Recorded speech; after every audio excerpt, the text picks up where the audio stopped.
Chapter 30. I school McCaffrey. Yo, girl, your stepdad is whack. Why won't she listen? I had been betrayed before. The memories came flooding back to me in a painful tide. Once my former girlfriend, Cyrene, took up with Ares just to get back at me. Another time, Artemis shot me in the groin because I was flirting with her hunters. In 1928, Alexander Fleming failed to give me credit for inspiring his discovery of penicillin. I mean, ouch, that stung. But I couldn't remember ever being so wrong about someone as I had been about Meg. Well, at least not since Irving Berlin. Alexander's ragtime band. I remember telling him, "You'll never make it big with a corny song like that." Meg, we are friends. My voice sounded petulant even to myself. How could you do this to me? Meg looked down at her red sneakers, the primary-coloured shoes of a traitor. I tried to tell you, to warn you.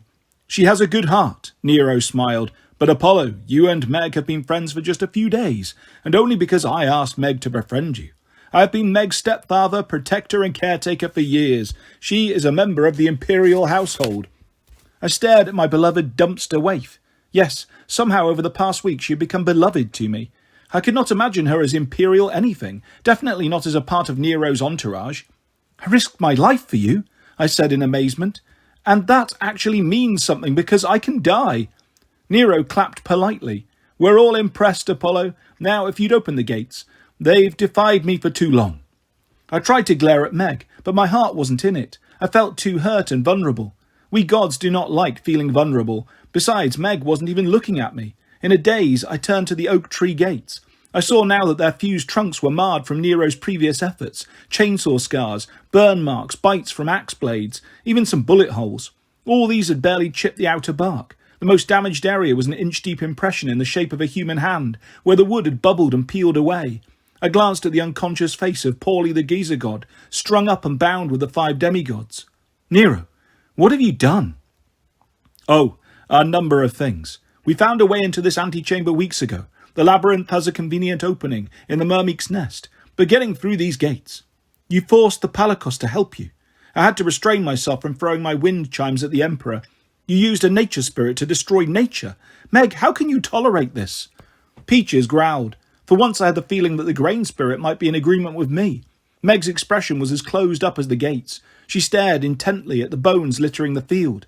Come now, Nero said. Meg knows there are good nature spirits and bad ones.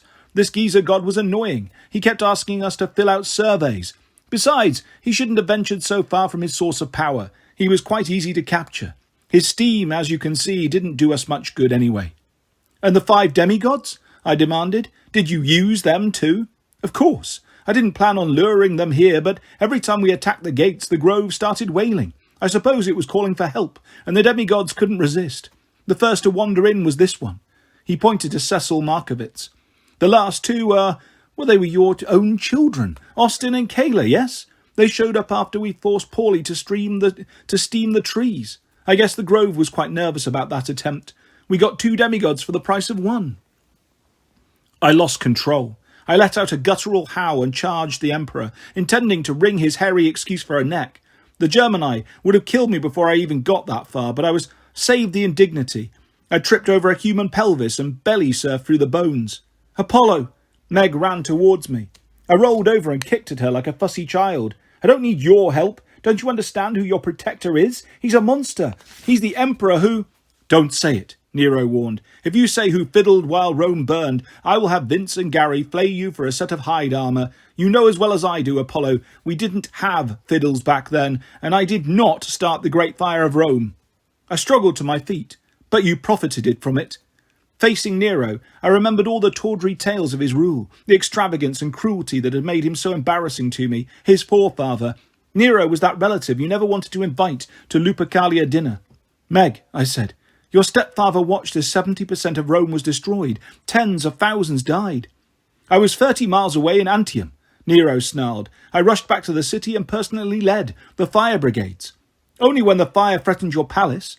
Nero rolled his eyes. I can't help it if I arrived just in time to save the most important building. Meg cupped her hands over her ears. Stop arguing, please. I didn't stop. Talking seemed better than any other options, like helping Nero or dying. After the Great Fire, I told her, instead of rebuilding the houses on Palatine Hill, Nero levelled the neighbourhood and built a new palace, the Domus Aurea.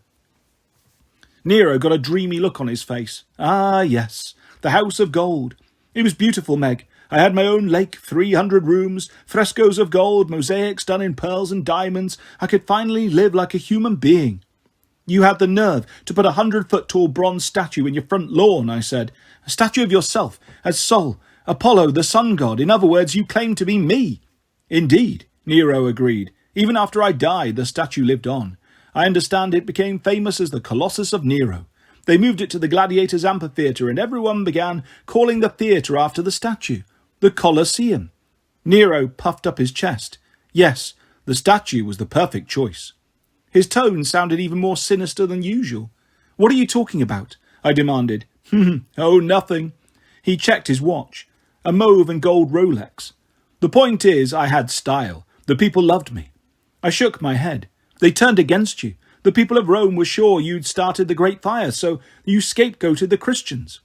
I was aware that this arguing was pointless. If Meg had hidden her true identity all this time, I doubted I could change her mind now. But perhaps I could stall long enough for the cavalry to arrive. If only I had a cavalry. Nero waved dismissively. But the Christians were terrorists, you see. Perhaps they didn't start the fire, but they were causing all sorts of other trouble. I recognised that before anyone else. He fed them to the lions, I told Meg. He burned them as human torches, the way he will burn these 6.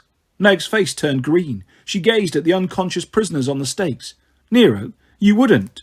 They will be released, Nero promised, as long as Apollo cooperates. Meg, you can't trust him, I said. The last time he did this, he strung up Christians all over his backyard and burned them to illuminate the garden party. I was there. I remember the screaming. Meg clutched her stomach. My dear, don't believe his stories, Nero said. That was just propaganda invented by my enemies. Meg studied the face of Paulie the Geezer god. Nero, you didn't say anything about making them into torches. They won't burn, he said, straining to soften his voice. It won't come to that. The beast will not have to act. You see, Meg? I wagged a finger at the Emperor. It's never a good sign when someone starts referring to himself in the third person. Zeus used to scold me about that constantly. Vince and Gary stepped forward, their knuckles whitening on their spears. I would be careful, Nero warned. My Germ and I are sensitive about insults to the imperial person. Now, as much as I love talking about myself, we're on a schedule. He checked his watch again. You'll open the gates. Then Meg will see if she can use the trees to interpret the future. If so, wonderful. If not, well, we'll burn that bridge when we come to it. Meg, I said, he's a madman. At her feet, Peaches hissed protectively. Meg's chin quivered. Nero cared about me, Apollo. He gave me a home. He taught me to fight. You said he killed your father. No. She shook her head adamantly, a look of panic in her eyes. No, that's not what I said. The beast killed him. But Nero snorted. Oh, Apollo, you understand so little. Meg's father was weak. She doesn't even remember him. He couldn't protect her. I raised her. I kept her alive. My heart sank even further. I did not understand everything Meg had been through, or what she was feeling now, but I knew Nero. I saw how easily he could have twisted a scared child's understanding of the world. A little girl all alone, yearning for safety and acceptance after her father's murder, even if that acceptance came from her father's killer. Meg, I'm so sorry. Another tear traced her cheek. She doesn't need sympathy. Nero's voice turned as hard as bronze. Now, my dear, if you will be so kind, open the gates. If Apollo objects, remind him that he is bound to follow your orders. Meg swallowed. Apollo, don't make it harder, please. Help me open the gates. I shook my head. Not by choice. Then, I command you, help me, now. Chapter 31. Listen to the trees. The trees know what is up, yo. They know all the things.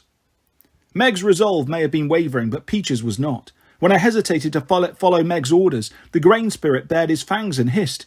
Peaches, as if that was a new torture technique. Fine, I told Meg, my voice turning bitter. The truth was I had no choice. I could feel Meg's command sinking into my muscles, compelling me to obey. I faced the fused oaks and put my hands against their trunks. I felt no oracular power within. I heard no voices, just heavy, stubborn silence. The only message the trees seemed to be sending was, go away. If we do this, I told Meg, Nero will destroy the grove. He won't. He has to. He can't control Dodona. Its power is too ancient. He can't let anyone else use it. Meg placed her hands against the trees, just below mine. Concentrate. Open them. Please, You don't want to anger the beast." She said this in a low voice, again speaking as if the beast was someone I had not yet met, a bogeyman lurking under the bed, not a man in a purple suit standing a few feet away. I could not refuse Meg's orders, but perhaps I should have protested more vigorously. Meg might have backed down if I called her bluff, but then Nero or Peaches or the German would have just killed me. I will confess to you, I was afraid of dying. Courageously, nobly, handsomely afraid. True, but afraid nonetheless. I closed my eyes. I sensed the trees' implacable resistance, their mistrust of outsiders. I knew that if I forced open these gates, the grove would be destroyed. Yet I reached out with all my willpower and sought the voice of prophecy, drawing it to me. I thought of Rhea, queen of the Titans, who had first planted this grove. Despite being a child of Gaia and Uranus, despite being married to the cannibal king Kronos, Rhea had managed to cultivate wisdom and kindness. She had given birth to a new, better breed of immortals. If I do say so myself, she represented the best of the ancient times. True, she had withdrawn from the world and started a pottery studio in Woodstock, but she still cared about Dodona. She had sent me here to open the grove, to share its power. She was not the kind of goddess who believed in closed gates or no trespassing signs. I began to hum softly. This land is your land. The bark grew warm under my fingertips. The tree roots trembled. I glanced at Meg. She was deep in concentration, leaning against the trunks as if trying to push them over. Everything about her was familiar. Her ratty page boy hair, her glittering cat-eye glasses, her runny nose and chewed cuticles, and faint scent of apple pie. But she was someone I didn't know at all, stepdaughter to the immortal crazy Nero, a member of the imperial household. What did that even mean? I pictured the Brady Bunch in purple togas, lined up on the family staircase with Nero at the bottom in Alice's maid uniform. Having a vivid imagination is a terrible curse. Unfortunately for the grove, Meg was also the daughter of Demeter. The trees responded to her power. The twin oaks rumbled. Their trunks began to move. I wanted to stop, but I was caught up in the momentum. The grove seemed to be drawing on my power now. My hands stuck to the trees. The gates opened wider, forcibly spreading my arms. For a terrifying moment, I thought the trees might keep moving and rip me limb from limb. Then they stopped. The roots settled. The bark cooled and released me. I stumbled back, exhausted. Meg remained transfixed in the newly opened gateway. On the other side were, more trees. Despite the winter cold, the young oaks rose tall and green, growing in concentric circles around a slightly large specimen in the centre. Littering the ground were acorns glowing with a faint amber light. Around the grove stood a protective wall of trees, even more formidable than the ones in the antechamber. Above, another tightly woven dome of branches guarded the place from aerial intruders. Before I could warn her, Meg stepped across the threshold. The voices exploded. Imagine 40 nail guns firing into your brain from all directions at once. The words were babble, but they tore at my sanity, demanding my attention. I covered my ears. The noise just got louder and more persistent. Peaches clawed frantically at the earth, trying to bury his head. Vince and Gary writhed on the ground. Even the unconscious demigods thrashed and moaned on their stakes. Nero reeled, his hand raised as if to block an intense light. "Meg, control the voices! Do it now!" Meg didn't appear hurt by the noise, but she looked bewildered. "They're saying something." She swept her hands through the air, pulling at invisible threads to untangle the pandemonium. "They're agitated. I can't. Wait." Suddenly the voices shut off, as if they'd made their point. Meg turned towards Nero, her eyes wide. "It's true. The trees told me, you mean to burn them." The German groaned, half conscious on the ground. Nero recovered more quickly. He raised a finger, admonishing, guiding. "Listen to me, Meg. I'd hoped the grove could be useful. But obviously it is fractured and confused. You can't believe what it says. It's the mouthpiece of a senile Titan queen. The grove must be raised. It's the only way, Meg. You understand that, don't you?" He kicked Gary over onto his back and rifled through the bodyguard's pouches. Then Nero stood, triumphantly holding a box of matches. "After the fire, we'll rebuild," he said. "It will be glorious." Meg stared at him as if noticing his horrendous neckbeard for the first time. What are you talking about?" "He's going to burn and level Long Island," I said. "Then he'll make it his private domain, just like he did with Rome." Nero laughed in exasperation. "Long Island is a mess anyway. No one will miss it. My new imperial complex will extend from Manhattan to Montauk. The greatest palace ever built. We'll have private rivers and lakes, 100 miles of beachfront property, gardens big enough for their own zip codes. I'll build each member of my household a private skyscraper. Oh, Meg, imagine the parties we will have in our new Domus Aurea." The truth was a heavy thing. Meg's knees buckled under its weight. "You can't." Her voice shook. "The woods. I'm the daughter of Demeter." "You're my daughter," Nero corrected, "and I care for you deeply, which is why you need to move aside. Quickly." He set a match to the striking surface of the box. "As soon as I light these stakes, our human torches will send a wave of fire straight through that gateway. Nothing will be able to stop it. The entire forest will burn." "Please," Meg cried. "Come along, dearest." Nero's frown hardened. "Apollo is of no use to us anymore. You don't want to wake the beast, do you?" He lit his match and stepped towards the nearest stake, where my son Austin was bound. Chapter 32. It takes a village. People to protect your mind. YMCA, yeah. Oh, this part is difficult to tell. I am a natural storyteller. I have an infallible instinct for drama. I want to relate what should have happened. How I leapt forward shouting "No!" and spun like an acrobat, knocking aside the lit match, then twisted in a series of blazing fast Shaolin moves, cracking Nero's head and taking out his bodyguards before they could recover. Ah yes, that would have been perfect. Alas, the truth constrains me. Curse you, truth. In fact, I spluttered something like, don't do. I may have waved my Brazilian handkerchief with the hope that its magic would destroy my enemies. The real hero was Peaches. The Carpos must have sensed Meg's true feelings, or perhaps he just didn't like the idea of burning forests. He hurtled through the air, screaming his war cry. You guessed it, Peaches. He landed on Nero's arm, chomped the lit match from the Emperor's hand, and then landed a few feet away, wiping his tongue and crying, "Hat! Hat!" which I assumed meant hot in the dialect of a deciduous fruit. The scene might have been funny, except the Germani were now back on their feet. 5 demigods and a geyser spirit were still tied to highly flammable posts, and Nero still had a box of matches. The Emperor stared at his empty hand. "Meg," his voice was as cold as an icicle. "What is the meaning of this?" Peaches, come here." Meg's voice had turned brittle with fear. The Carpos bounded to her side. He hissed at me, Nero and the Germani. Meg took a shaky breath, clearly gathering her nerve. "Nero, Peaches is right. You can't burn these people alive."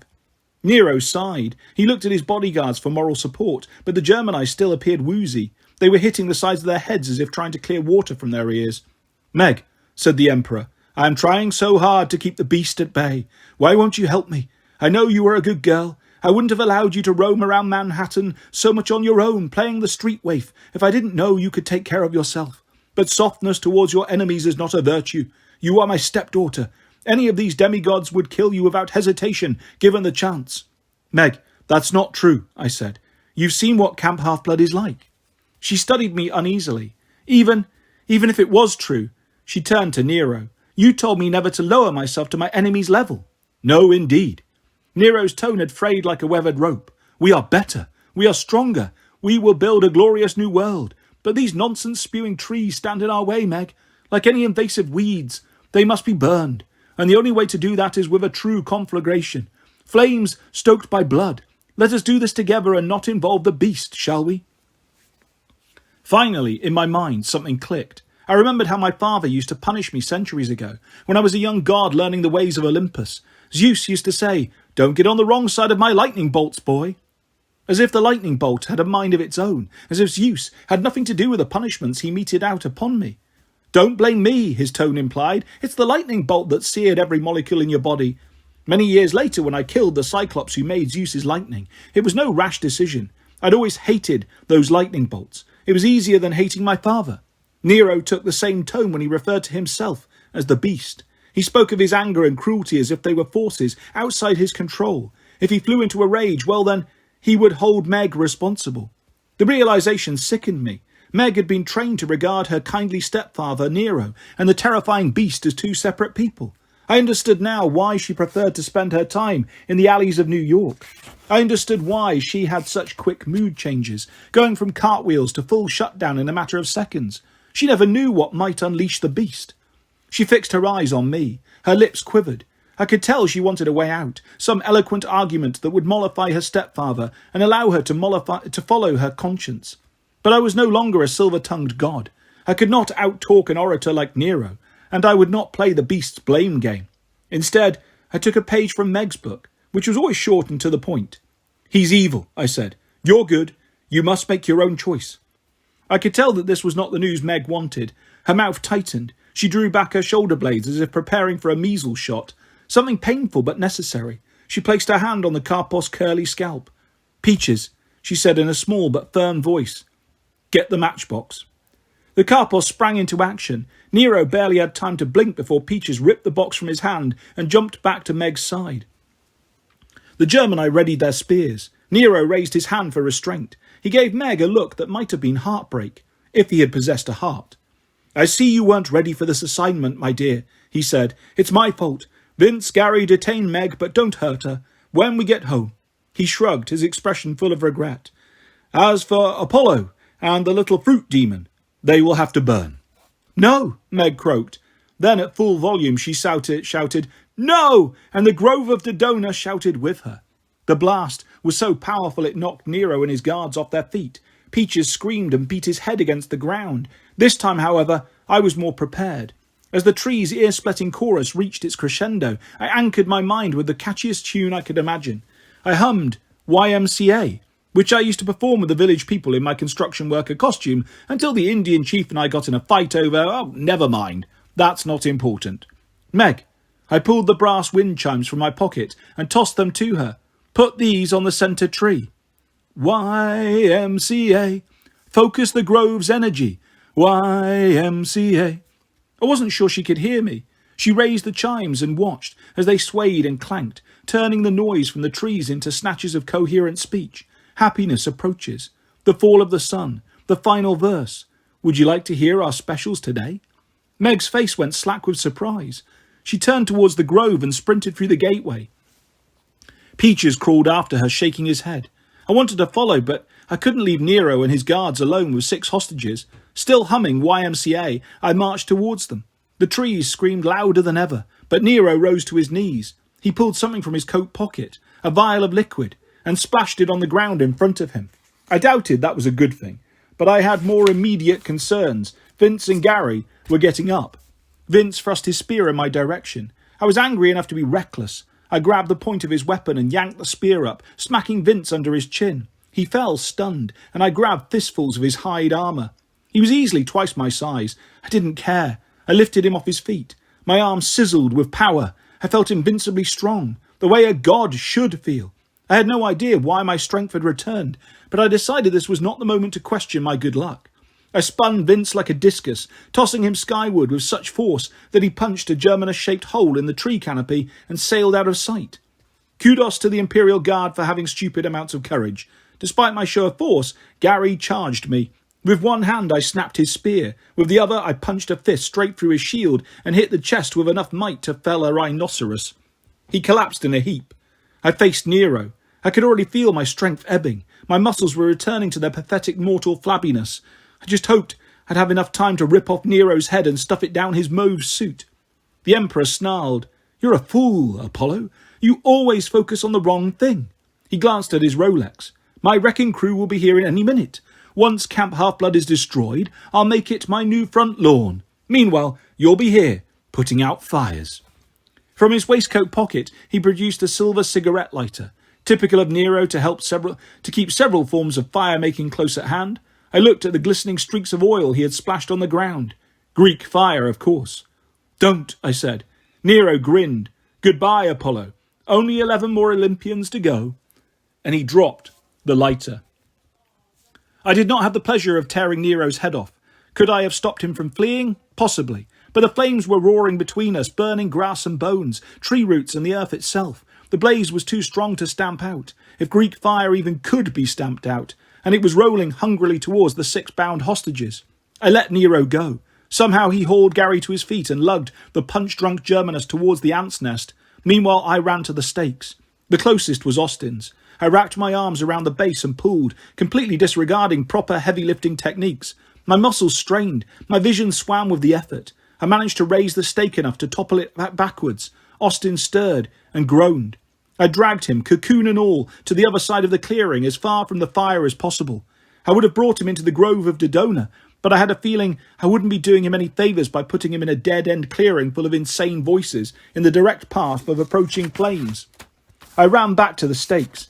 I repeated the process, uprooting Kayla, then Paulie, the geezer god, then the others. By the time I pulled Miranda Gardner to safety, the fire was raging red tidal wave, only inches from the gates of the grove. My divine strength was gone. Meg and Peaches were nowhere to be seen. I had bought a few minutes for the hostages, but the fire could eventually consume us all. I fell to my knees and sobbed. Help! I scanned the dark trees, tangled with foreboding. I did not expect any help. I was not even used to asking for help. I was Apollo. Mortals called to me. Yes, occasionally I might have ordered demigods to run trivial errands for me, like starting wars or retrieving magic items from monsters' lairs, but those requests didn't count. I can't do this alone. I imagined Daphne's face floating beneath the trunk of one tree, then another. Soon the woods would burn. I couldn't save them any more than I could save Meg, or the lost demigods, or myself. I'm so sorry. Please, forgive me. My head must have been spinning from smoke inhalation. I began to hallucinate. The shimmering forms of dryads emerged from their trees, a legion of Daphnes in green gossamer dresses. Their expressions were melancholy, as if they knew they were going to their deaths. Yet they circled the fire. They raised their arms and the earth erupted at their feet. A torrent of mud churned over the flames. The dryads drew the fire's heat into their bodies, their skin charred black. Their faces hardened and cracked. As soon as the last flames were snuffed out, the dryads crumpled to ash. I wished I could crumble with them. I wanted to cry, but the fire had seared all the moisture from my tear ducts. I had not asked for so many sacrifices. I had not expected it. I felt hollow, guilty, and ashamed. Then it occurred to me how many times I had asked for sacrifices, how many heroes I had sent to their deaths, had they been any less noble and courageous than these dryads? Yet I had felt no remorse when I sent them off on deadly tasks. I had used them and discarded them, laid waste to their lives to build my own glory. I was no less of a monster than Nero. Wind blew through the clearing, an unseasonably warm gust that swirled up the ashes and carried them through the forest canopy into the sky. Only after the breeze calmed did I realise it must have been the west wind, my old rival, offering me consolation. He had swept up the remains and taken off to their next beautiful reincarnation.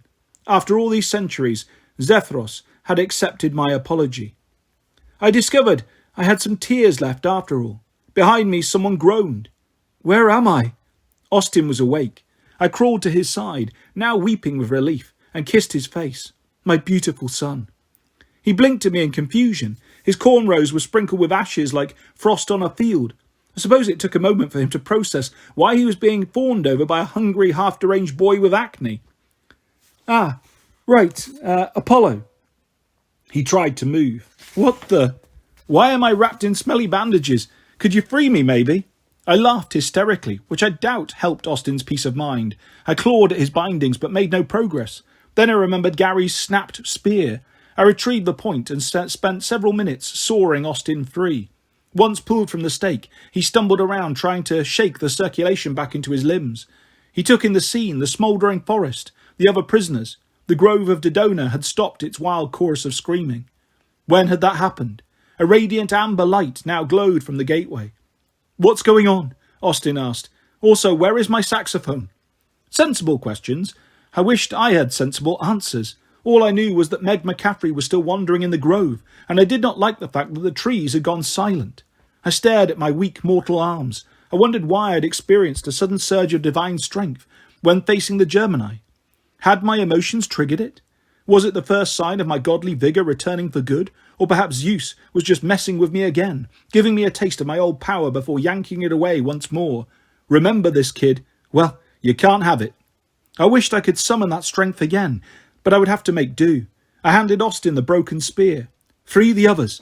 I'll be back. Austin stared at me incredulously. You're going in there? Is it safe? I doubt it, I said. Then I ran towards the oracle. Chapter 33. Parting is sorrow. Nothing about it is sweet. Don't step on my face.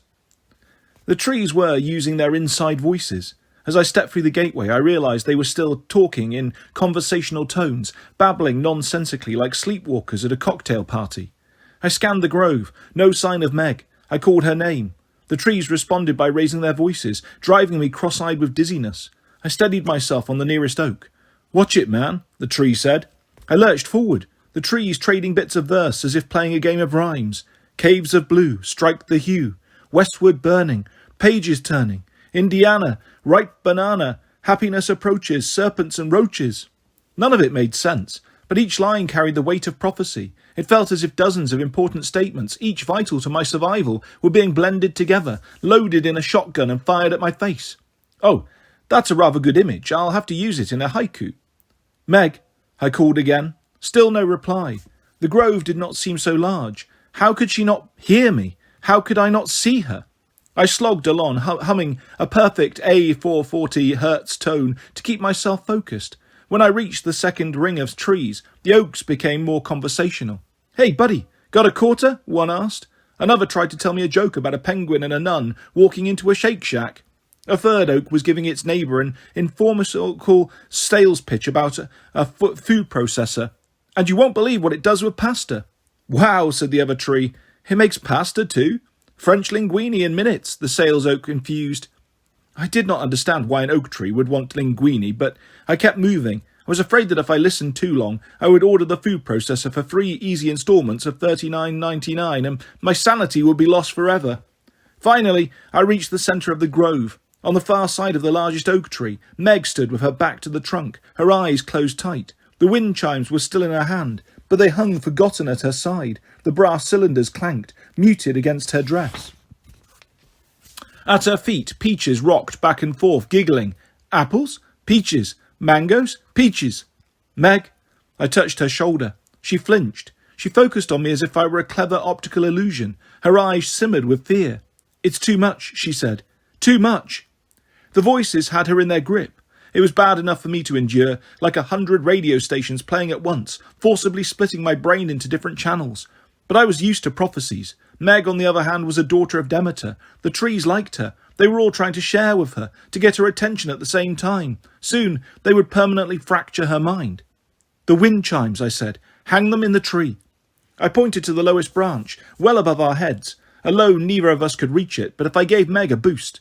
Meg backed away, shaking her head. The voices of Dodona were so chaotic, I wasn't sure she had heard me. If she had, she either didn't understand or didn't trust me. I had to tamp down my feelings of betrayal. Meg was Nero's stepdaughter. She had been sent to lure me here, and our whole friendship was a lie. She had no right to mistrust me. But I could not stay bitter. If I blamed her for the way Nero had twisted her emotions, I was no better than the beast. Also, just because she had lied about being my friend did not mean I wasn't hers. She was in danger. I was not going to leave her in the madness of the Grove's penguin jokes. I crouched and laced my fingers to make a foothold. Please. To my left, Peaches rolled onto his back and wailed. Linguine? Peaches! Meg grimaced. I could see from her eyes that she was deciding to cooperate with me, not because she trusted me, but because Peaches was suffering. Just when I thought my feelings could not be hurt any worse, it was one thing to be betrayed. It was another thing to be considered less important than a diapered fruit spirit. Nevertheless, I remained steady as Meg placed her left foot in my hands. With all my remaining strength, I hoisted her up. She stepped onto my shoulders, then planted one red sneaker on top of my head. I made a mental note to put a safety label on my scalp. Warning, top step is not for standing. With my back against the oak, I could feel the voices of the grove coursing up its trunk and drumming through its bark. The central tree seemed to be one giant antenna for crazy talk. My knees were about to buckle. Meg's treads were grinding into my forehead. The A440 I had been humming rapidly deflated to a G sharp. Finally, Meg tied the wind chimes to the branch. She jumped down as my legs collapsed, and we both ended up sprawled on the ground. The brass chimes swayed and clanged, picking notes out of the wind and making chords from the dissonance. The grove hushed, as if the trees were listening and thinking, "Ooh, pretty." Then the ground trembled. The central oak shook with such energy that it rained acorns. Meg got to her feet. She approached the tree and touched its trunk. "Speak," she commanded. A single voice boomed forth from the wind chimes, like a cheerleader screaming through a megaphone. There once was a god named Apollo, who plunged in a cave blue and hollow. Upon a three-seater, the bronze fire-eater was forced death and madness to swallow. The wind chimes stilled. The grove settled into tranquillity, as if satisfied with the death sentence it had given me. Oh, the horror! A sonnet I could have handled. A quatrain would have been cause for celebration, but only the deadliest prophecies are couched in the form of a limerick. I stared at the wind chimes, hoping they would speak again and correct themselves. Oops, our mistake. That prophecy was for a different Apollo. But my luck was not that good. I'd been handed on a edict worse than 1,000 advertisements for pasta makers. Peaches rose. He shook his head and hissed at the oak tree, which expressed my own sentiments perfectly. He hugged Meg's calf as if she were the only thing keeping him from falling off the world. The scene was almost sweet, except for the Karpos' fangs and glowing eyes. Meg rewarded me warily. The lenses of her glasses were spider-webbed with cracks. "That prophecy," she said. "Did you understand it?" I swallowed a mouthful of soot. "Perhaps. Some of it. We'll need to talk to Rachel." "There's no more we." Meg's tone was as acrid as the volcanic gas of Delphi. "Do what you need to do. That's my final order." This hit me like a spear shaft to the chin, despite the fact that she had lied to me and betrayed me. "Meg, you can't." I couldn't keep the shakiness out of my voice. "You claimed my service. Until my trials are over, I release you." "No!" I could not stand the idea of being abandoned. Not again. Not by this ragamuffin dumpster queen whom I'd learned to care about so much. "You can't possibly believe in Nero now. You heard him explain his plans. He means to level this entire island. You saw what he tried to do to his hostages. He wouldn't have let them burn. He promised. He held back. You saw it. That wasn't the beast." My ribcage felt like an over-tightened harp. "Meg, Nero is the beast. He killed your father." "No, Nero is my stepfather. My dad unleashed the beast. He made it angry." "Meg." "Stop." She covered her ears. "You don't know him. Nero is good to me. I can talk to him. I can make it okay." Her denial was so complete, so irrational, I realised there was no way I could argue with her. She reminded me painfully of myself when I fell to earth, how I had refused to accept any new reality. Without Meg's help, I would have got myself killed. Now our roles were reversed. I edged towards her, but Peaches snarled and stopped me in my tracks. Meg backed away. "We're done." "We can't be," I said. "We're bound, whether you like it or not." It occurred to me that she'd said the exact same thing to me only a few days before. She gave me one last look through her cracked lenses. I would have given anything for her to blow a raspberry. I wanted to walk the streets of Manhattan with her doing cartwheels in the intersections. I missed hobbling with her through the labyrinth, our legs tied together. I would have settled for a good garbage fight in the alley. Instead, she turned and fled, with Peaches at her heels. It seemed to me that they dissolved into the trees, just the way Daphne had done long ago. Above my head, a breeze made the wind chimes jingle. This time no voices came from the trees. I don't know how long Dodona would remain silent, but I didn't want to be here if the oaks decided to start telling jokes again. I turned and saw something strange at my feet, an arrow with an oak shaft and green fletching. There shouldn't have been an arrow. I hadn't brought any into the grove, but in my dazed state I didn't question this. I did what any archer would do. I retrieved it and returned it to my quiver. Chapter 34. Uber's got nothing. Lyft is weak. And taxis? Nah. My ride is demand. Austin had freed the other prisoners. They looked like they had been dipped in a vat of glue and cotton swabs, but otherwise they seemed remarkably undamaged. Ellis Wakefield staggered around with his fists clenched, looking for something to punch. Cecil Markovitz, son of Hermes, sat on the ground trying to clean his sneakers with a deer's thigh bone. Austin, resourceful boy, had produced a flask of water and was washing the Greek fire off Kayla's face. Miranda Gardner, the head counsellor of Demeter, knelt by the place where the Dryads had sacrificed themselves. She wept silently. Paulie the Palikos floated towards me. Like his partner, Pete, his lower half was all steam. From the waist up he looked like a slimmer, more abused version of his geezer buddy. His mud skin was cracked like a parched riverbed. His face was withered, as if every bit of moisture had been squeezed out of him. Looking at the damage Nero had done to him, I added a few more items to a mental list I was preparing. Ways to torture an emperor in the fields of punishment. "You saved me," Paulie said with amazement. "Bring it in." He threw his arms around me. His power was so diminished that his body heat did not kill me, but it did open up my sinuses quite well. "You should get home," I said. "Pete is worried and you need to regain your strength." "Oh, man." Paulie wiped a steaming tear from his face. "Yeah, I'm gone. But anything you ever need, a free steam cleaning, some PR work, a mud scrub, you name it." As he dissolved into mist, I called after him. "And Paulie, I'd give the woods at Camp Half-Blood a 10 for customer satisfaction." Paulie beamed with gratitude. He tried to hug me again, but he was pretty much 90% steam. All I got was a humid waft of mud-scented air, and then he was gone. The 5 demigods gathered around me. Miranda looked past me at the grove of Dodona. Her eyes were still puffy from crying, but she had beautiful irises the colour of new foliage. "So, the voices I heard from that grove, it's really an oracle? Those trees can give us prophecies?" I shivered, thinking of the oak tree's limerick. Perhaps. Can I see? No, I said. Not until we understand the place better. I had already lost one daughter of Demeter today. I didn't intend to lose another. I don't get it, Ellis grumbled. You're Apollo, like the Apollo. I'm afraid so. It's a long story. Oh, gods. Kayla scanned the clearing. I thought I heard Meg's voice earlier. Did I dream that? Was she with you? Is she okay? The others looked at me for an explanation. Their expressions were so fragile and tentative that I decided I couldn't break down in front of them. She's alive, I managed. She had to leave. What? Kayla asked. Why? Nero, I said. She went after Nero. Hold up. Austin raised his fingers like goalposts. When you say Nero? I did my best to explain how the mad emperor had captured them. They deserved to know. As I recounted the story, Nero's words kept replaying in my mind. My wrecking crew will be here any minute.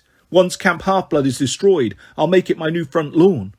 I wanted to think this was just bluster. Nero, who had always loved threats and grandiose statements, unlike me, he was a terrible poet. He used flowery language like every sentence was a pungent bouquet of metaphors. Oh, that's another good one. Jotting that down. Why had he kept checking his watch? And what wrecking crew could he have been talking about? I had a flashback to my dream of the sun bus careening towards a giant bronze face. I felt like I was free-falling again. Nero's plan became horribly clear. After dividing the few demigods defending the camp, he had meant to burn this grove, but that was only part of his attack. Oh gods, I said. The Colossus. The 5 demigods shifted uneasily. What Colossus? Kaylee asked. You mean the Colossus of Rhodes? No, I said. The Colossus Neuronus. Cecil scratched his head. The Colossus Neurotic. Ellis Wakefield snorted. You're a Colossus Neurotic, Markovitz.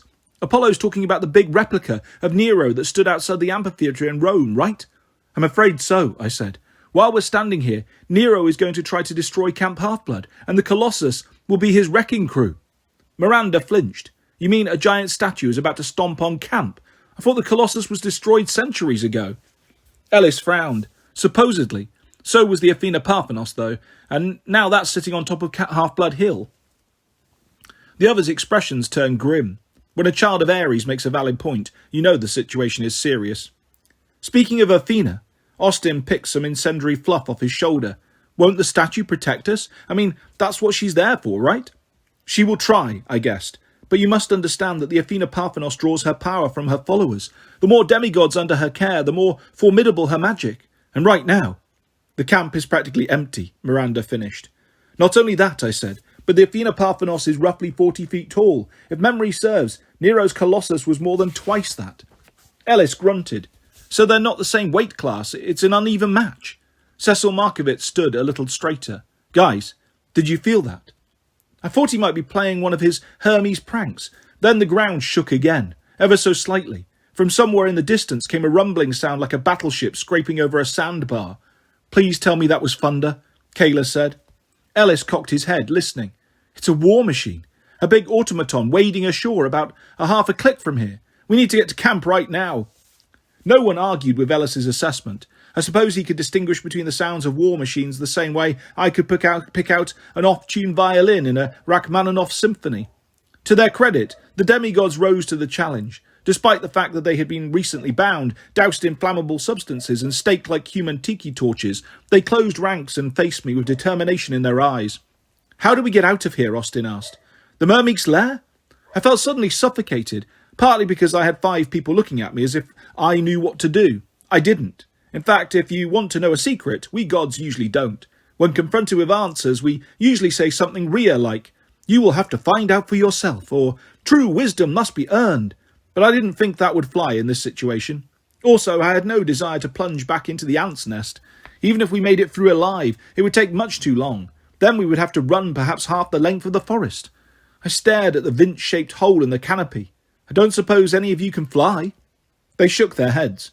I can cook, Cecil offered. Ellis smacked him on the shoulder.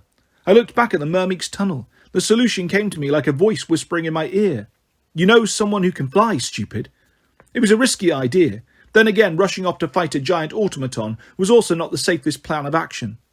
I think there's a way, I said, but I'll need your help. Austin balled his fists. Anything you need. We're ready to fight. Actually, I don't need you to fight. I need you to lay down a beat. My next important discovery: children of Hermes cannot rap at all. Bless his conniving little heart, Cecil Markovitz tried his best, but he kept throwing off my rhythm section with his offbeat clapping and terrible air mic noises. After a few trial runs, I demoted him to dancer. His job would be to shimmy back and forth and wave his hands, which he did with the enthusiasm of a tent revival preacher. The others managed to keep up. They still looked like half-plucked, highly combustible chickens, but they bopped with the proper amount of soul. I launched into Mama, my throat reinforced with water and cough drops from Kayla's belt pack. Ingenious girl, who brings cough drops on a three-legged death race. I sang directly into the mouth of the Mermeek's tunnel, trusting the acoustics to carry my message. We did not have to wait long. The earth began to rumble beneath our feet. I kept singing. I had warned my comrades not to stop laying down the righteous beat until the song was over. Still, I almost lost it when the ground exploded. I had been watching the tunnel, but Mama did not use tunnels. She exited wherever she wanted. In this case, straight out of the earth 20 yards away, spraying soil, grass and small boulders in all directions. She scuttled forward, mandibles clacking, wings buzzing, dark Teflon eyes focused on me. Her abdomen was no longer swollen, so I assumed she had finished depositing her most recent batch of killer ant larvae. I hoped this meant she would be in a good mood, not a hungry mood. Behind her, 2 winged soldiers clambered out of the earth. I had not been expecting bonus ants. Really, bonus ants is not a term most people would like to hear. They flanked the queen, their antennae quivering. I finished my ode and then dropped to one knee, spreading my arms, as I had before. Mama, I said, we need a ride. My logic was this. Mothers were used to giving rides. With thousands upon thousands of offspring, I assumed the queen ant would be the ultimate soccer mum. And indeed, Mama grabbed me with her mandibles and tossed me over her head. Despite what the demigods may tell you, I did not flail, scream or land in a way that damaged my sensitive parts. I landed heroically, straddling the queen's neck, which was no larger than the back of an average warhorse. I shouted to my comrades, join me! It's perfectly safe! For some reason they hesitated. The ants did not. The queen tossed Kayla just behind me. The soldier ants followed Mama's lead, snapping up 2 demigods each and throwing them aboard. The 3 mermeeks revved their wings with a noise like radiator fan blades. Kayla grabbed my waist. Is this really safe? She yelled. Perfectly. I hoped I was right. Perhaps even safer than the Sun Chariot. Didn't the Sun Chariot almost destroy the world once? Well, twice, I said. 3 times if you count the day I let Thalia Grace drive, but, forget I asked. Mama launched herself into the sky. The canopy of twisted branches blocked our path, but Mama didn't pay any more attention to them than she had to the ton of solid earth she'd ploughed through. I yelled, duck! We flattened ourselves against Mama's armoured head as she smashed through the trees, leaving 1,000 wooden splinters embedded in my back. It felt so good to fly again. I didn't care. We soared above the woods and banked to the east. For 2 or 3 seconds I was exhilarated. Then I heard the screaming from Camp Half-Blood. Chapter 35. Buck Naked Statue, an erotic colossus. Where art thy undies? Even my supernatural powers of description fail me.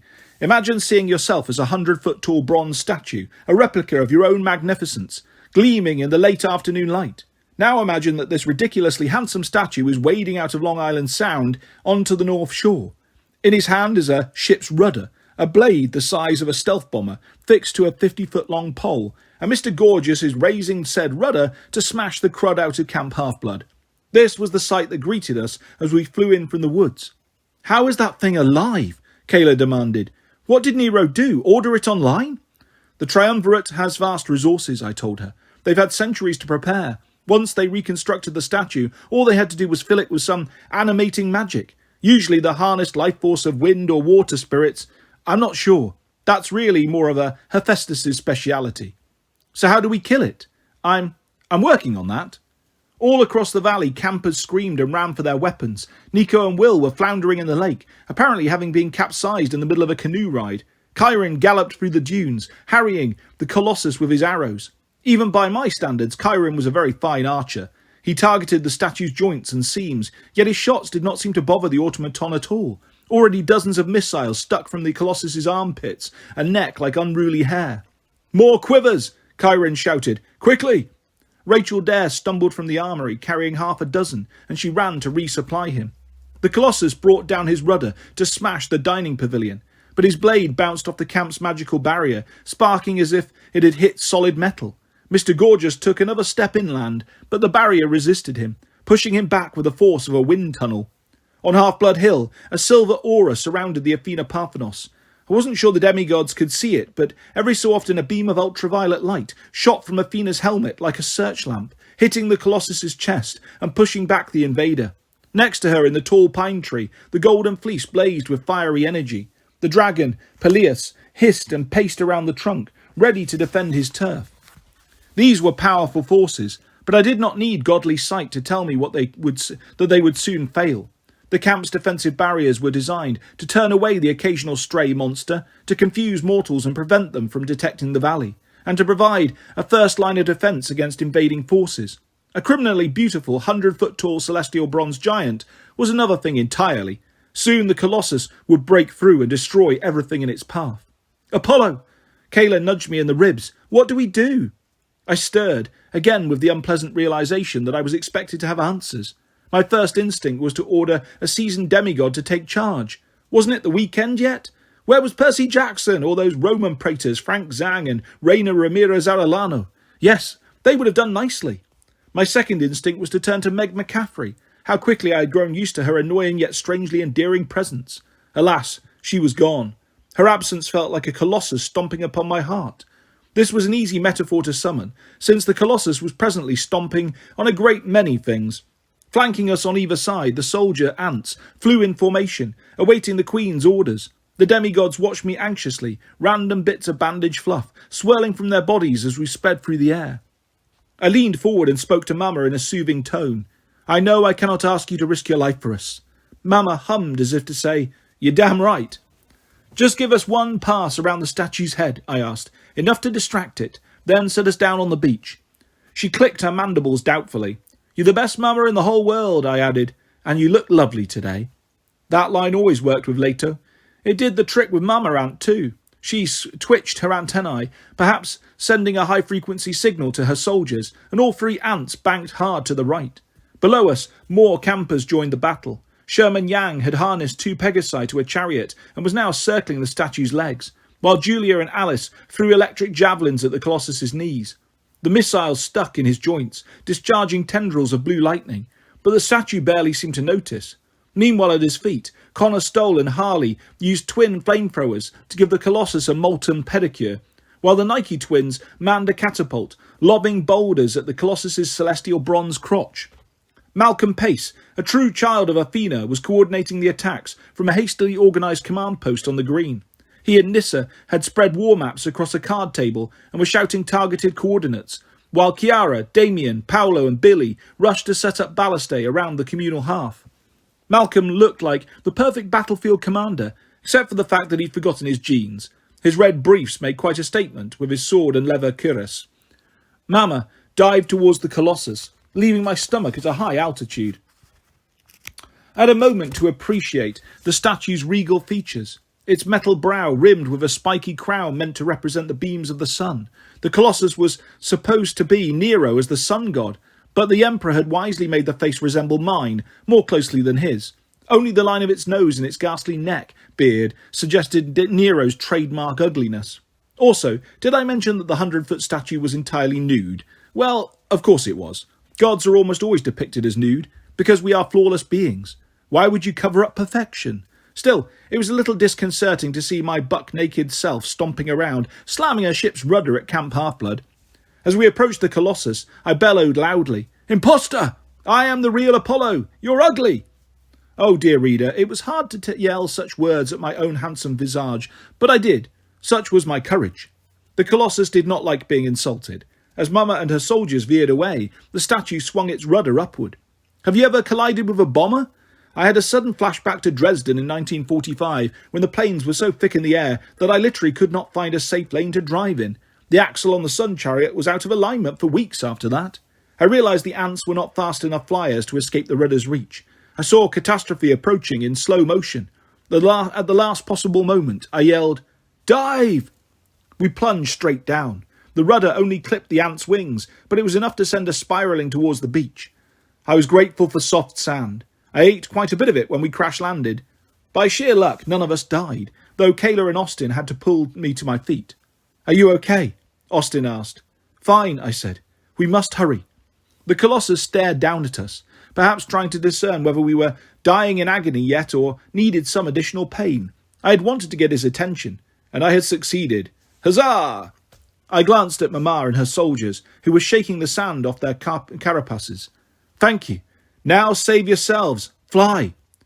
They did not need to be told twice. I suppose ants have a natural fear of large humanoids looming over them, about to squash them with a heavy foot. Mama and her guards buzzed into the sky. Miranda looked after them. I never thought I'd say this about bugs, but I'm going to miss those guys. Hey, called Nico D'Angelo. He and Will scrambled over the dunes, still dripping from their swim in the canoe lake. What's the plan? Will seemed calm, but I knew him well enough by now to tell that inside he was charged as a bare electrical wire. Boom! The statue strode towards us. One more step and it would be on top of us. Isn't there a control valve on its ankle? Ellis asked. If we can open it. No, I said. You're thinking of Talos. This is not Talos. Nico brushed his dark, wet hair from his forehead. Then what? I had a lovely view of the Colossus's nose. Its nostrils were sealed with bronze. I suppose because Nero hadn't wanted his detractors trying to shoot arrows into his imperial noggin. I yelped. Kayla grabbed my arm. Apollo, what's wrong? Arrows into the Colossus's head. Oh gods, I had an idea that would never ever work. However, it seemed better than any other option, which was to be crushed under a 2-ton bronze foot. Will, Kayla, Austin, I said, come with me. And Nico, said Nico, I have a doctor's note. Fine, I said. Ellis, Cecil, Miranda, do whatever you can to keep the Colossus's attention. The shadow of an enormous foot darkened the sand. Now, I yelled, scatter. Chapter 36. I love me some plague, when it's on the right arrow. Kabam! You dead, bro? Scattering was the easy part. They did that very well. Miranda, Cecil and Ellis ran in different directions, screaming insults at the Colossus and waving their arms. This bought the rest of us a few seconds as we sprinted for the dunes, but I suspected the Colossus would soon enough come after me. I was, after all, the most important and attractive target. I pointed towards Sherman Yang's chariot, which was still circling the statue's legs in a vain attempt to electrocute its kneecaps. We need to commandeer the chariot. How? Kayla asked. I was about to admit I had no idea when Nico D'Angelo grabbed Will's hand and stepped into my shadow. Both boys evaporated. I had forgotten about the power of shadow travelling, the way children of the underworld could step into one shadow and appear from another, sometimes hundreds of miles away. Hades used to love sneaking up on me that way and yelling, "Hi!" just as I shot an arrow of death. He found it amusing. If I missed my target and accidentally wiped out the wrong city. Austin shuddered. I hate it when Nico disappears like that. What's our plan? You two are my backup, I said. If I miss, if I die, it will be up to you. Whoa, whoa, Kayla said. What do you mean, if you miss? I drew my last arrow, the one I'd found in the grove. I'm going to shoot that gorgeous gargantuan in the ear. Austin and Kayla exchanged looks, perhaps wondering if I'd finally cracked under the strain of being mortal. A plague arrow, I explained. I'm going to enchant an arrow with sickness, then shoot it into the statue's ear. Its head is hollow. The ears are the only openings. The arrow should release enough disease to kill the Colossus's animating power, or at least to disable it. How do you know it will work? Kayla asked. I don't, but our conversation was ruined by a sudden heavy downpour of Colossus foot. We darted inland, barely avoiding being flattened. Behind us, Miranda shouted, "Hey, ugly!" I knew she wasn't talking to me, but I glanced back anyway. She raised her arms, causing ropes of seagrass to spring from the dunes and wrap around the statue's ankles. The Colossus broke through them easily, but they annoyed him enough to be a distraction. Watching Miranda face the statue made me heartsick for Meg all over again. Meanwhile, Ellis and Cecil stood on either side of the Colossus, throwing rocks at his shins. From the camp, a volley of flaming ballista projectiles exploded against Mr. Gorgeous's naked backside, which made me clench in sympathy. You were saying? Austin asked. Right. I twirled the arrow between my fingers. I know what you're thinking. I don't have godly powers. It's doubtful I'll be able to cook up the Black Death or the Spanish flu. But still, if I can make the shot from close range, straight into its head, I might be able to do some damage. And if you fail? Kayla asked. I noticed her quiver was also empty. I won't have the strength to try twice. You'll have to make another pass, find an arrow, try to summon some sickness, make the shot while Austin holds the chariot steady. I realised this was an impossible request, but they accepted it with grim silence. I wasn't sure whether to feel grateful or guilty. Back when I was a god, I would have taken it for granted that mortals had faith in me. Now, I was asking my children to risk their lives again, and I was not at all sure my plan would work. I caught a flash of movement in the sky. This time, instead of a Colossus foot, it was Sherman Yang's chariot, minus Sherman Yang. Will brought the Pegasi in for a landing, then dragged out a half-conscious Nico D'Angelo. "Where are the others?" Kayla asked. "Sherman and the Hermes girls." Will rolled his eyes. Nico convinced them to disembark. As if on cue, I heard Sherman screaming from somewhere far in the distance. "I'll get you, D'Angelo!" "You guys go," Will told me. "The chariot is only designed for 3, and after that shadow travel, Nico is going to pass out any second." "No, I'm not," Nico complained, and then passed out. Will caught him in a fireman's lift and took him away. "Good luck.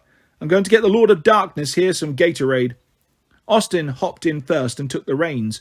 As soon as Kayla and I were aboard, we shot skyward, the Pegasi swerving and banking around the Colossus with expert skill. I began to feel a glimmer of hope. We might be able to outmaneuver this giant hunk of good-looking bronze. "Now," I said, "if I can just enchant this arrow with a nice plague." The arrow shuddered from its fletching to its point. "Thou shalt not," it told me. I try to avoid weapons that talk. I find them rude and distracting. Once, Artemis had a bow that could cuss like a Phoenician sailor. Another time, in a Stockholm tavern, I met this god who was smoking hot, except his talking sword just would not shut up. But I digress. I asked the obvious question. "Did you just speak to me?" The arrow quivered. "Oh dear, that was a horrible pun. My apologies. Yeah, verily, prithee, shooting is not my purpose." His voice was definitely male, sonorous and grave, like a bad Shakespearean actor's. "But you're an arrow," I said. "Shooting you is the whole point." I really must watch those puns. "Guys, hang on," Austin shouted. The chariot plunged to avoid the Colossus's swinging rudder. Without Austin's warning, I would have been left in mid-air still arguing with my projectile. "So, you're made from Dodona oak," I guessed. "Is that why you talk?" "Forsooth," said the arrow. "Apollo," Kayla said. "I'm not sure why you're talking to that arrow, but..." From our right came a reverberating whang, like a snapped power line hitting a metal roof. In a flash of silver light, the camp's magical barriers collapsed. The Colossus lurched forward and brought his foot down on the dining pavilion, smashing it to rubble, like so many children's blocks. "But that just happened," Kayla said with a sigh. The Colossus raised his rudder in triumph. He marched inland, ignoring the campers, who were running around his feet. Valentina Diaz launched a ballista missile into his groin. Again, I had to wince in sympathy. Harley and Connor Stoll kept blow-torching his feet, to no effect. Nissa, Malcolm and Kyron hastily ran a tripline of steel cable across the statue's path. But they would never have time to anchor it properly. I turned to Kayla. "You can't hear this arrow talking?" Judging from her wide eyes, I guess the answer was no, and does hallucinating run in the family? Never mind. I looked at the arrow. "What would you suggest, O wise missile of Dodona? My quiver is empty." The arrow's point dipped towards the statue's left arm. "Lo, the armpit doth hold the arrows thou needest." Kayla yelled. "Colossus is heading for the cabins." "Armpit," I told Austin.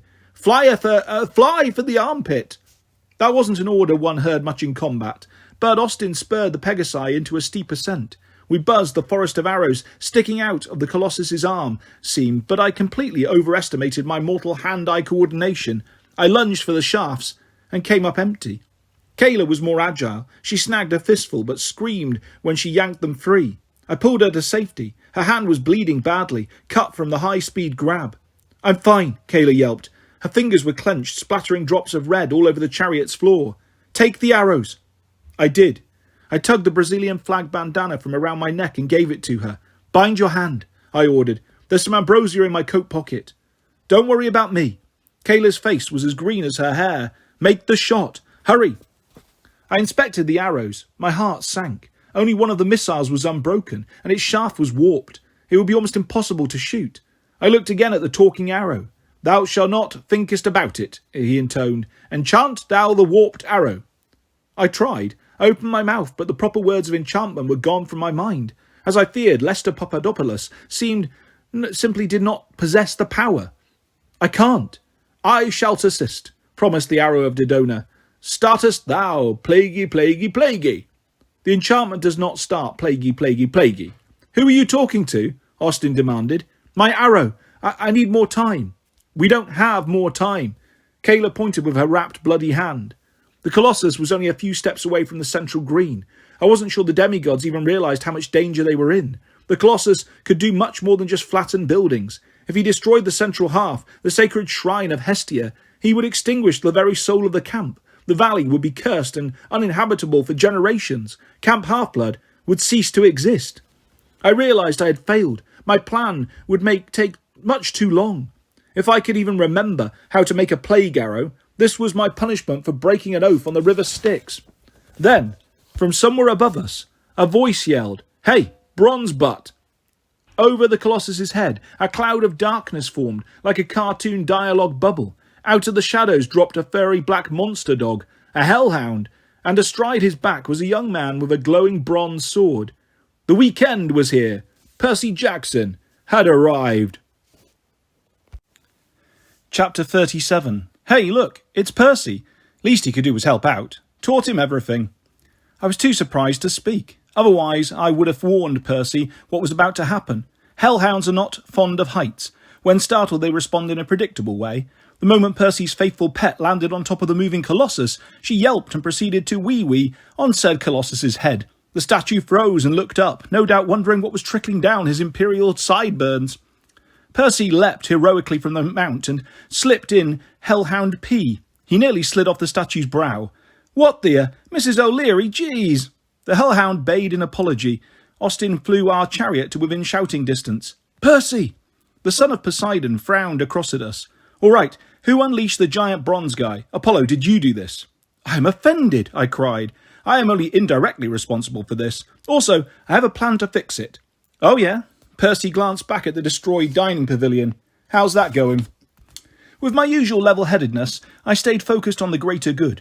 "If you could please just keep this Colossus from stomping the camp's half, that would be helpful. I need a few more minutes to enchant this arrow." I held up the talking arrow by mistake and then held up the bent arrow. Percy sighed. "Of course you do." Mrs. O'Leary barked in alarm. The Colossus was raising his hand to swat the trespassing tinkler. Percy grabbed one of the crown's sunray spikes. He sliced it off at the base, then jabbed it into the Colossus's forehead. I doubted the Colossus could feel pain, but it staggered, apparently surprised to suddenly have grown a unicorn horn. Percy sliced off another one. "Hey, ugly!" he called down. "You don't need all these pointy things, do you? I'm going to take one to the beach. Mrs. O'Leary? Fetch." Percy tossed the spike like a javelin. The hellhound barked excitedly. She leapt off the Colossus's head, vaporized into shadow, and reappeared on the ground, bounding after her new bronze stick. Percy raised his eyebrows at me. "Well, start enchanting." He jumped from the statue's head to its shoulder. Then he leapt to the shaft of the rudder and slid down it like a fire pole, all the way to the ground. If I had been at my usual level of godly athletic skill, I could have done something like that in my sleep, of course, but I had to admit, Percy Jackson was moderately impressive. "Hey, bronze butt," he yelled again. "Come get me." The Colossus obliged, slowly turning and following Percy towards the beach. I began to chant, invoking my old powers as the god of plagues. This time the words came to me. I didn't know why. Perhaps Percy's arrival had given me new faith. Perhaps I simply didn't think about it too much. I found that thinking often interferes with doing. It's one of those lessons that gods learn early in their careers. I felt an itchy sensation of sickness curling from my fingers and into the projectile. I spoke of my own awesomeness and the various horrible diseases I had visited upon wicked populations in the past because, well, I'm awesome. I could feel the magic taking hold, despite the arrow of Dodona whispering to me like an annoying Elizabethan stagehand, "Sayest thou, plaguey, plaguey, plaguey." Below, more demigods joined the parade to the beach. They ran ahead of the Colossus, jeering at him, throwing things and calling him bronze butt. They made jokes about his new horn. They laughed at the hellhound pee trickling down his face. Normally, I have zero tolerance for bullying, especially when the victim looks like me. But since the Colossus was 10 stories tall and destroying their camp, I suppose the campers' rudeness was understandable. I finished chanting. Odious green mist now wreathed the arrow. It smelled faintly of fast food deep fryers, a good sign that it carried some sort of horrible malady. "I'm ready," I told Austin. "Get me next to its ear." "You got it." Austin turned to say something else, and a wisp of green fog passed under his nose. His eyes watered. His nose swelled and began to run. He scrunched up his face and sneezed so hard he collapsed. He lay on the floor of the chariot, groaning and twitching. "My boy!" I wanted to grab his shoulders and check on him, but since I had an arrow in each hand, that was inadvisable. "Fie, too strong is thy plague!" The Dodona arrow hummed with annoyance. Thy chanting sucketh. Oh, no, I said. Kayla, be careful. Don't breathe. Achoo! Kayla crumpled next to her brother. What have I done? I wailed. Methinks thou hast blown it, said the Dodona arrow, my source of infinite wisdom. Moro, takest thou the reins? Why? You would think a god who drove a chariot on a daily basis would not need to ask such a question. In my defence, I was distraught about my children lying half-conscious at my feet. I didn't consider that no one was driving. Without anyone at the reins, the Pegasi panicked. To avoid running into the huge bronze colossus directly in their path, they dived towards the earth. Somehow I managed to react appropriately. 3 cheers for reacting appropriately. I thrust both arrows into my quiver, grabbed the reins and was able to level our descent, just enough to prevent a crash landing. We bounced off a dune and swerved to a stop in front of Chiron and a group of demigods.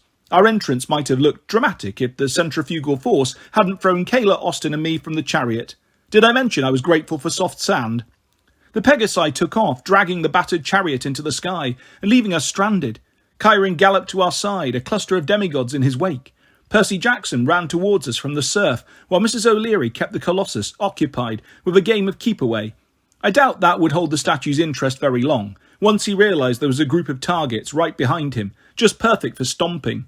The plague arrow is ready, I announced. We need to shoot it into the Colossus's ear. My audience did not seem to take this as good news. Then I realised my chariot was gone, my bow was still in the chariot, and Kayla and Austin were quite obviously infected with whatever disease I had conjured up. Are they contagious? Cecil asked. No, I said. Well, probably not. It's the fumes from the arrow.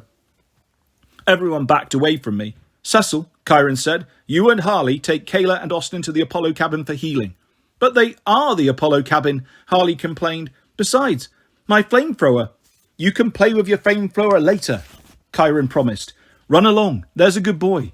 The rest of you, do what you can to keep the Colossus at the water's edge. Percy and I will assist Apollo. Chiron said the word assist, as if it meant slap upside the head with extreme prejudice. Once the crowd had dispersed, Chiron gave me his bow. Make the shot. I stared at the massive composite recursive, which probably had a draw weight of 100 pounds. This is meant for the strength of a centaur, not a teen mortal. You created the arrow, he said. Only you can shoot it without succumbing to the disease. Only you can hit such a target. From here, it's impossible. Where is that flying boy, Jason Grace? Percy wiped the sweat and sand from his neck. We're fresh out of flying boys, and all the Pegasi have stampeded. Perhaps if we got some harpies and some kite string, I said. Apollo, Chiron said, you must do this. You are the lord of archery and illness. I'm not lord of anything, I wailed. I'm a stupid, ugly, mortal teenager. I'm nobody. The self-pity just came pouring out. I thought for sure the earth would split in two when I called myself a nobody. The cosmos would stop turning. Percy and Chiron would rush to reassure me. None of that happened. Percy and Chiron just stared at me grimly. Percy put his hand on my shoulder. You're Apollo. We need you. You can do this. Besides, if you don't, I will personally throw you off the top of the Empire State Building. This was exactly the pep talk I needed, just the sort of things Zeus used to say to me before my football matches. I squared my shoulders. Right. We'll try to draw him into the water, Percy said. I've got the advantage there. Good luck. Percy accepted Chiron's hand and leapt onto the centaur's back. Together, they galloped into the surf, Percy waving his sword and calling out various bronze butt-themed insults to the Colossus. I ran down the beach until I had a line of sight on the statue's left ear. Looking up at that regal profile, I did not see Nero. I saw myself, a monument to my own conceit. Nero's pride was no more than a reflection of mine. I was the bigger fool. I was exactly the sort of person who would construct a 100-foot-tall naked statue of myself in my front yard. I pulled the plague arrow from my quiver and knocked it in the bowstring. The demigods were getting very good at scattering. They continued to harry the Colossus from both sides while Percy and Chiron galloped through the tide, Mrs. O'Leary romping at their heels with her new bronze stick. Yo, ugly, Percy shouted. Over here. The Colossus's next step displaced several tons of salt water and made a crater large enough to swallow a pickup truck. The arrow of Dodona rattled in my quiver. Release thy breath, he advised. Droppeth thy shoulder. I have shot a bow before, I grumbled. Mindeth thy right elbow. The arrow said, Shut up. And tellest not thine arrow to shut up. I drew the bow. My muscles burned as if boiling water was being poured over my shoulders. The plague arrow did not make me pass out, but its fumes were disorientating. The warp of the shaft made my calculations impossible. The wind was against me. The arc of the shot would be much too high. Yet I aimed, exhaled, and released the bowstring. The arrow twirled as it rocketed upward, losing force and drifting too far to the right. My heart sank. Surely the curse of the river Styx would deny me any chance of success. Just as the projectile reached its apex and was about to fall back to earth, a gust of wind caught it. Perhaps Zephyros looking kindly on my pitiful attempt.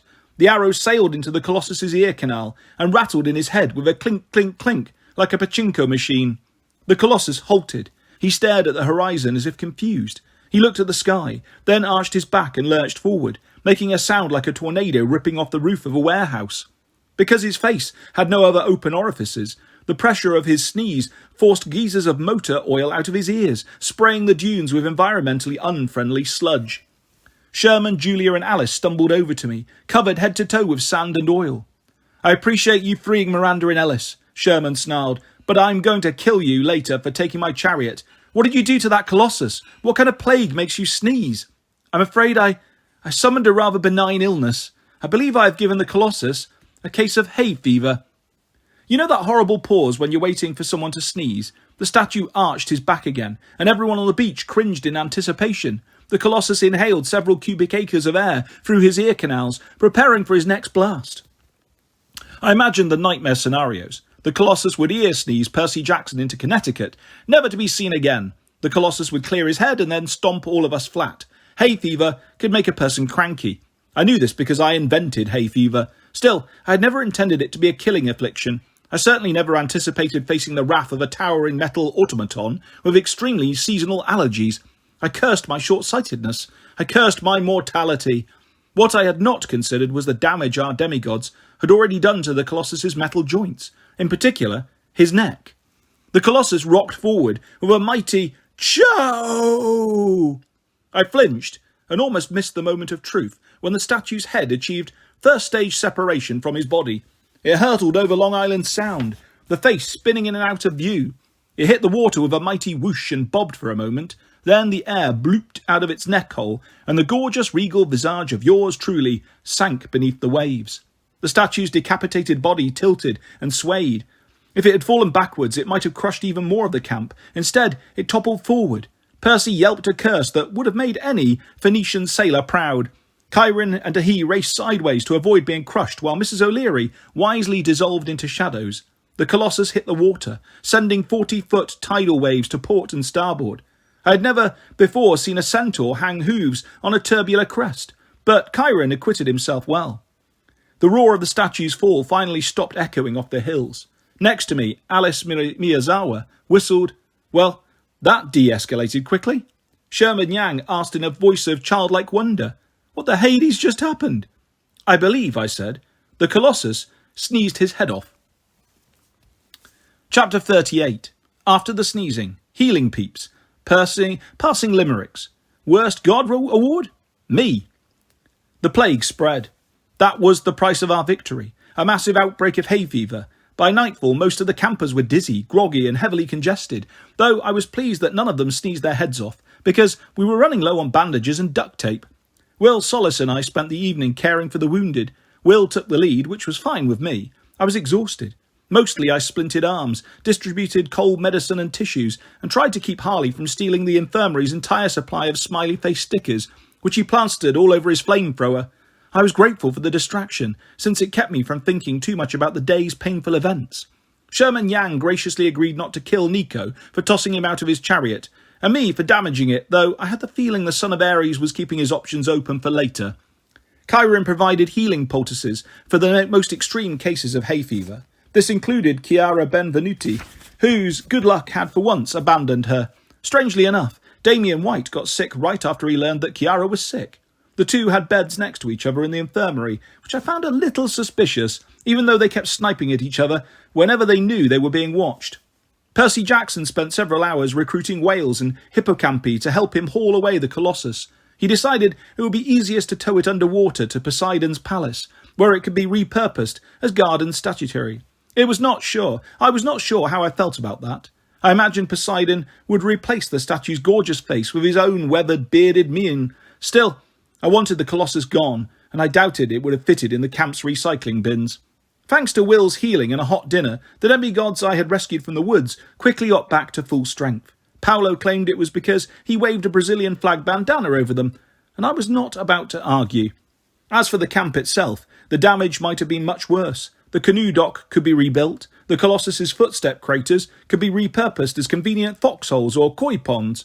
The dining pavilion was a total loss, but Nissa and Harley were confident that Annabeth Chase could redesign the place next time she was here. With luck, it would be rebuilt in time for the summer. The only other major damage was to the Demeter cabin. I had not realised it during the battle, but the Colossus had managed to step on it before turning around for the beach. In retrospect, its path of destruction appeared almost purposeful, as if the automaton had waded ashore, stomped cabin 4, and headed back out to sea. Given what had happened with Meg McCaffrey, I had a hard time not seeing this as a bad omen. Miranda Gardner and Billy and G were giving temporary bunks in the Hermes cabin, but for a long time that night they sat stunned among the smashed ruins as daisies popped up all around them from the cold winter ground. Despite my exhaustion, I slept fitfully.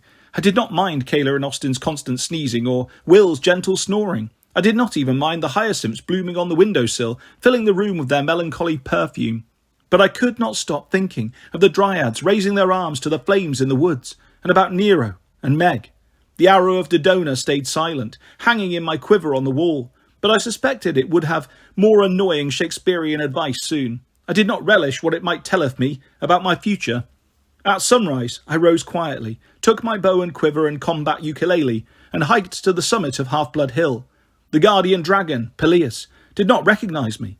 When I came too close to the Golden Fleece, he hissed, so I had to sit some distance away at the foot of the Athena Parthenos. I didn't mind not being recognised. At the moment, I did not want to be Apollo.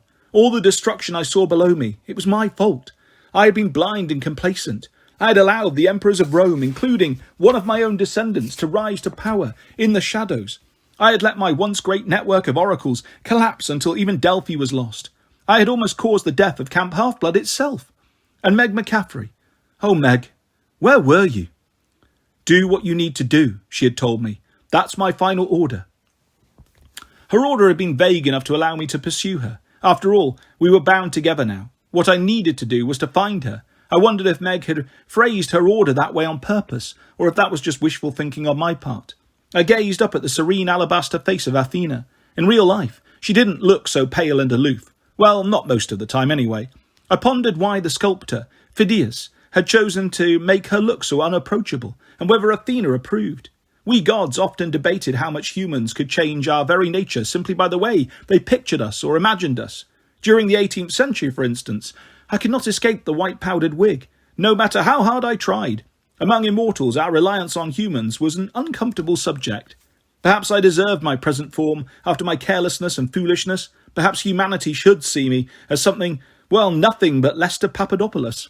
I heaved a sigh. Athena, what would you do in my place? Something wise and practical, I suppose? Athena offered no response. She stared calmly at the horizon, taking the long view, as always. I didn't need the wisdom goddess to tell me what I must do. I should leave Camp Half-Blood immediately, before the campers woke. They had taken me in to protect me, and I had nearly got them all killed. I couldn't bear to endanger them any longer. But oh, how I wanted to stay with Will, Kayla, Austin, my mortal children. I wanted to help Harley put smiley faces on his flamethrower. I wanted to flirt with Kiara and steal her away from Damien, or perhaps steal Damien away from Kiara. I wasn't sure yet. I wanted to improve my music and archery through the strange activity known as practice. I wanted to have a home. Leave, I told myself. Hurry. Because I was a coward, I waited too long. Below me, the cabin lights flickered on. Campers emerged from their doorways. Sherman Yang began his morning stretches. Harley jogged around the green, holding his Leo Valdez beacon high, with the hope it would finally work. At last, a pair of familiar figures spotted me. They approached from different directions, the big house and cabin 3. Hiking up the hill to see me, Rachel Dare and Percy Jackson. I know what you're thinking, Rachel said. Don't do it. I feigned surprise. Can you read my mind, Miss Dare? I don't need to. I know you, Lord Apollo. A week ago, the idea would have made me laugh. A mortal could not know me. I had lived for 4 millennia. Merely looking upon my true form would have vaporized any human. Now, though, Rachel's words seemed perfectly reasonable. With Lester Papadopoulos, what you saw was what you got. There really wasn't much to know. Don't call me Lord, I sighed. I'm just a mortal teen. I do not belong in this camp. Percy sat next to me. He squinted at the sunrise, the sea breeze tousling his hair. Yeah, I used to think I didn't belong here either. It's not the same, I said. You humans change and grow and mature. Gods do not. Percy faced me. You sure about that? You seem pretty different. I think he meant that as a compliment, but I didn't find his words reassuring. If I was becoming more fully human, that was hardly a cause for celebration. True, I had mustered a few godly powers at important moments, a burst of divine strength against the Gemini, a hay fever arrow against the Colossus. But I could not rely on those abilities. I didn't even understand how I had summoned them. The fact that I had limits, and that I couldn't be sure where those limits were, well, that made me feel much more like Lester Papadopoulos than Apollo. The other oracles must be found and secured, I said. I cannot do that unless I leave Camp Half-Blood, and I cannot risk anyone else's life. Rachel sat on my other side. You sound certain. Did you get a prophecy from the grove? I shuddered. I fear so. Rachel cupped her hands on her knees. Kayla said you were talking to an arrow yesterday. I'm guessing it's wood, from Dodona. Wait, Percy said. You found a talking arrow that gave you a prophecy. Don't be silly, I said. The arrow talks, but I got the prophecy from the grove itself. The arrow of Dodona just gives random advice. He's quite annoying. The arrow buzzed in my quiver. At any rate, I continued, I must leave the camp. The triumvirate means to possess all the ancient oracles. I have to stop them. Once I have defeated the former emperors, only then will I be able to face my old enemy Python and free the oracle of Delphi. After that, if I survive, perhaps Zeus will restore me to Olympus. Rachel tugged at a strand of her hair. You know it's too dangerous to do all that alone, right? Listen to her, Percy urged. Chiron told me about Nero and this weird holding company of his. I appreciate the offer of assistance, but... Whoa! Percy held up his hands. Just to be clear, I'm not offering to go with you. I still have to finish my senior year, pass my D-Stomp and my SAT, and avoid getting killed by my girlfriend. But I'm sure we can get you some other helpers. I'll go, Rachel said. I shook my head.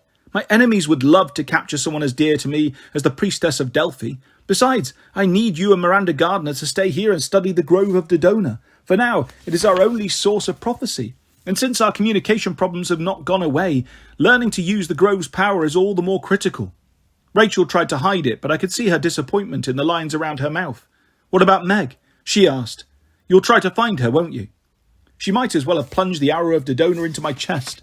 I gazed at the woods, that hazy green expanse that had swallowed young McCaffrey. For a brief moment I felt like Nero. I wanted to burn the whole place down. I will try, I said, but Meg doesn't want to be found. She's under the influence of her stepfather. Percy traced his finger across the Athena Parthenos' big toe. I've lost too many people to bad influence. Ethan Nakamura, Luke Castellan. We almost lost Nico too. He shook his head. No more. You can't give up on Meg. You guys are bound together. Besides, she's one of the good guys. I've known many of the good guys, I said. Most of them get turned into beasts or statues or trees. My voice broke. Rachel put her hand over mine. Things can turn out differently, Apollo. That's the nice thing about being human. We only have one life, but we can choose what kind of story it's going to be. That seemed hopelessly optimistic. I had spent too many centuries watching the same patterns of behaviour be repeated over and over, all by humans who thought they were being terribly clever and doing something that had never been done before. They thought they were crafting their own stories, but they were only tracing over the same old narratives, generation after generation. Still, perhaps human persistence was an asset. They never seemed to give up hope. Every so often they did manage to surprise me. I never anticipated Alexander the Great, Robin Hood or Billie Holiday. For that matter, I never anticipated Percy Jackson and Rachel Elizabeth Dare. I hope you're right, I said. She patted my hand. Tell me the prophecy you heard in the grove. I took a shaky breath. I didn't want to speak the words. I was afraid they might wake the grove and drown us in a cacophony of prophecies, bad jokes and infomercials, but I recited the lines. There once was a god named Apollo, who plunged in a cave blue and hollow. Upon a three-seater, the bronze fire-eater was forced death and madness to swallow. Rachel covered her mouth. A limerick? I know, I wailed. I'm doomed. Wait. Percy's eyes glittered. Those lines, do they mean what I think? Well, I said, I believe the blue cave refers to the oracle of Trophonius. It was a very dangerous ancient oracle. No, Percy said, the other lines. Three-seater, bronze fire-eater, yada yada. Oh, I have no clue about those. Harley's beacon, Percy laughed, though I could not understand why he was so pleased. He said you gave it a tuning adjustment. I guess that did the trick. Rachel squinted at him. Percy, what are you... Her expression went slack. Oh.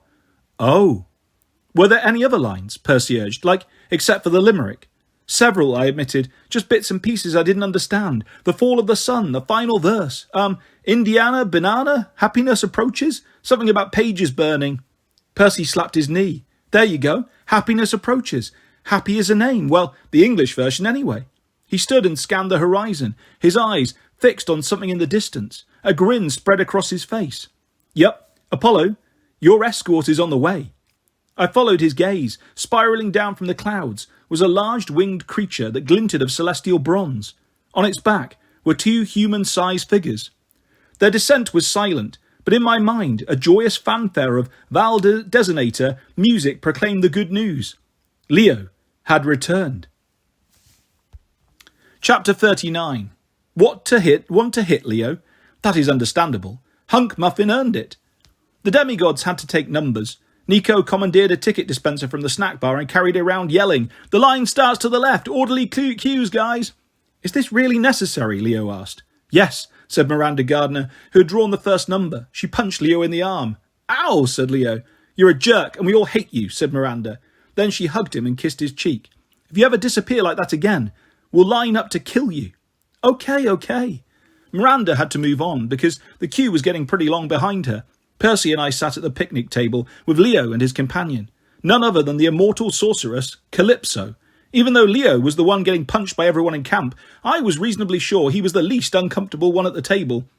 When they first saw each other, Percy and Calypso had hugged awkwardly. Hadn't witnessed such a tense greeting since Patroclus met Achilles' war prize, Briseis. Long story, juicy gossip, ask me later. Calypso had never liked me, so she pointedly ignored me, but I kept waiting for her to yell boo and turn me into a tree frog. The suspense was killing me. Percy hugged Leo and didn't even punch him. Still, the son of Poseidon looked disgruntled. I can't believe it, he said. 6 months? I told you, Leo said. We tried sending more holographic scrolls. We tried iris messages, dream visions, phone calls. Nothing worked. Ow! Hey, Alice. How you doing? Anyway, we ran into one crisis after another. Calypso nodded. Albania was particularly difficult.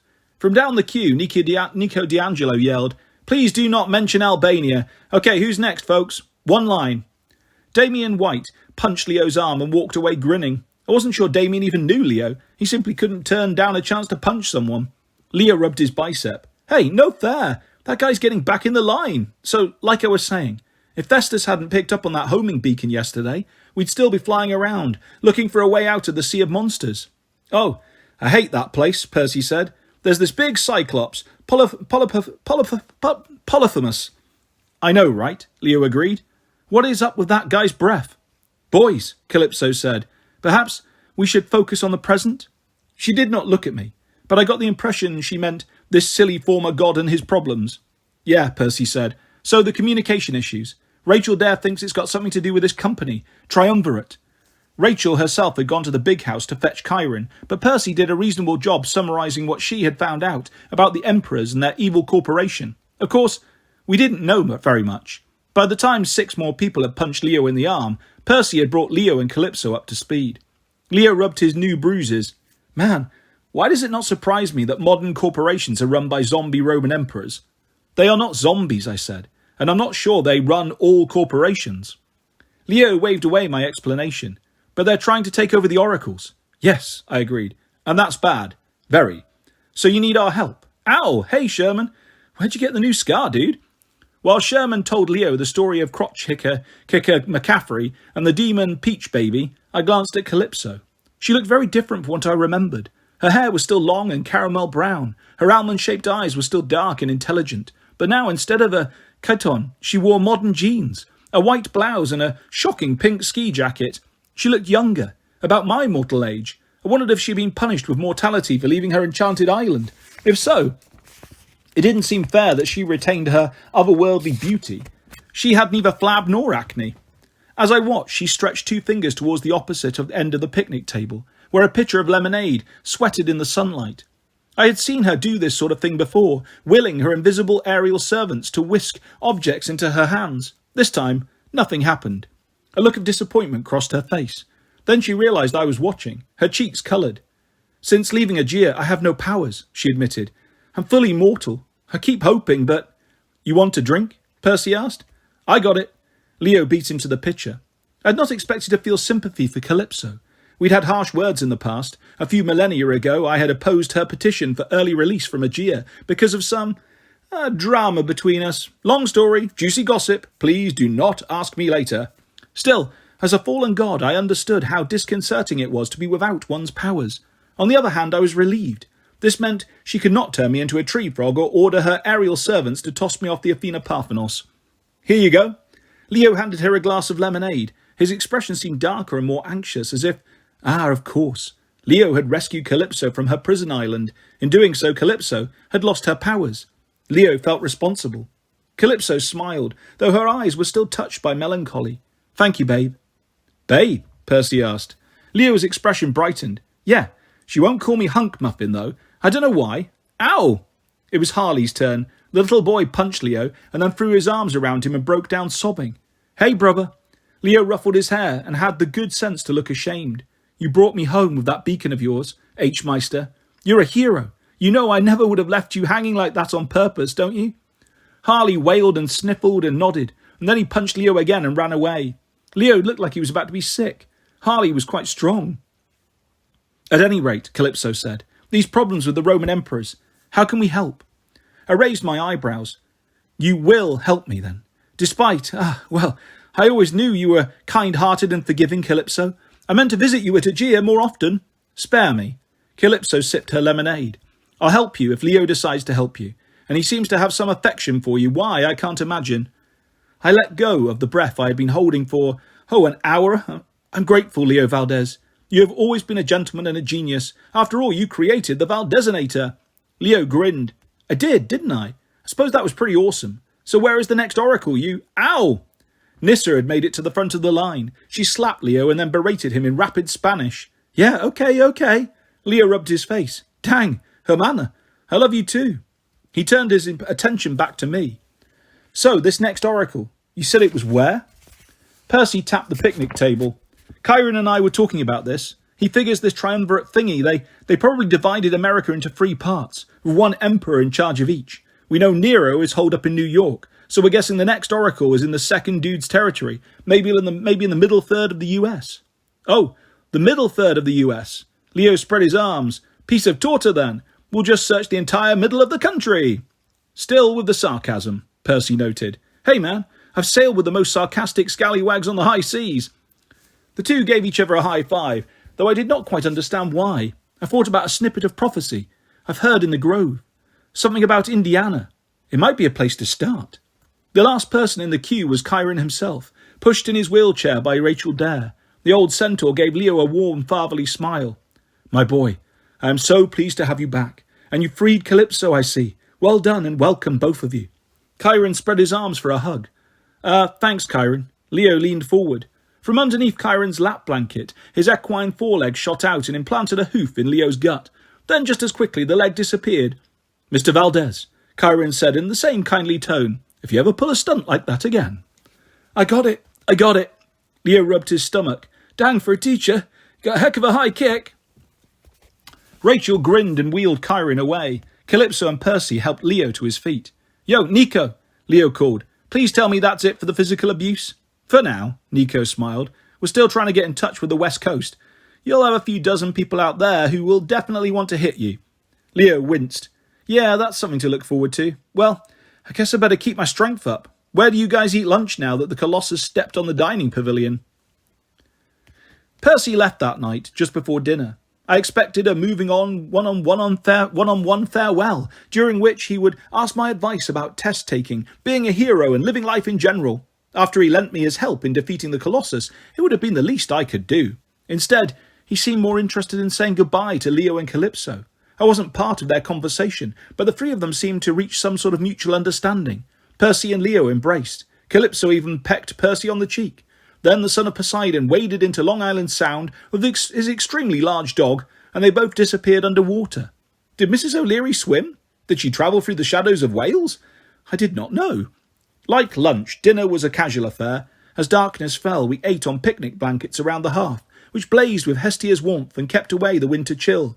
Festus the dragon sniffed around the perimeter of the cabins, occasionally blowing fire into the sky, for no apparent reason.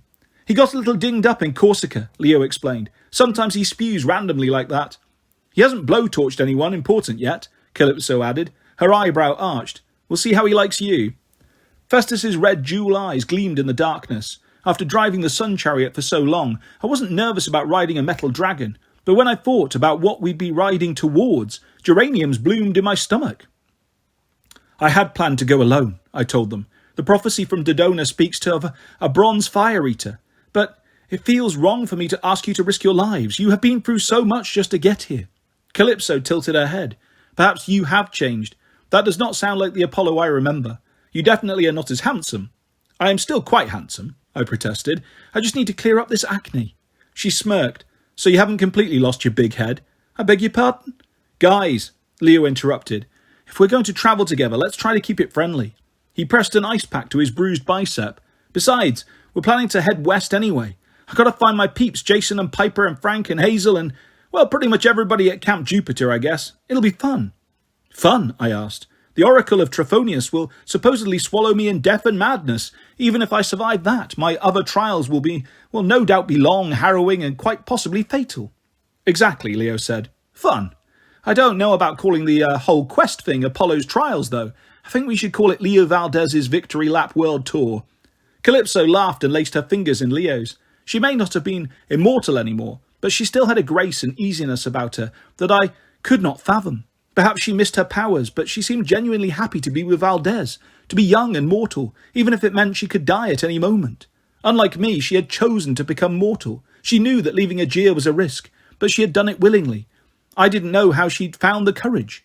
Hey man, Leo told me, don't look so glum. We'll find her. I stirred. What? Your friend Meg. We'll find her. Don't worry. A bubble of darkness burst inside me. For once, I hadn't been thinking of Meg. I'd been thinking about myself, and that made me feel guilty.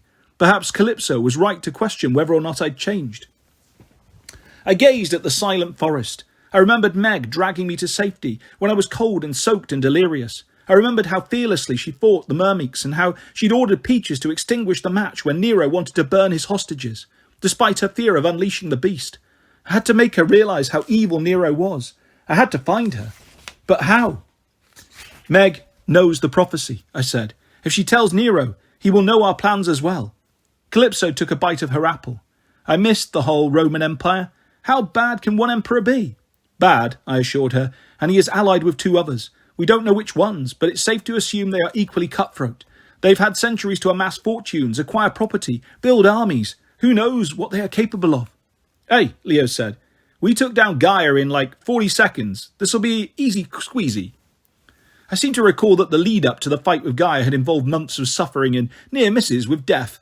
Leo, in fact, had died. I also wanted to remind him that the Triumvirate might well have orchestrated all our previous troubles with the Titans and Giants, which would make them more powerful than anything Leo had ever faced.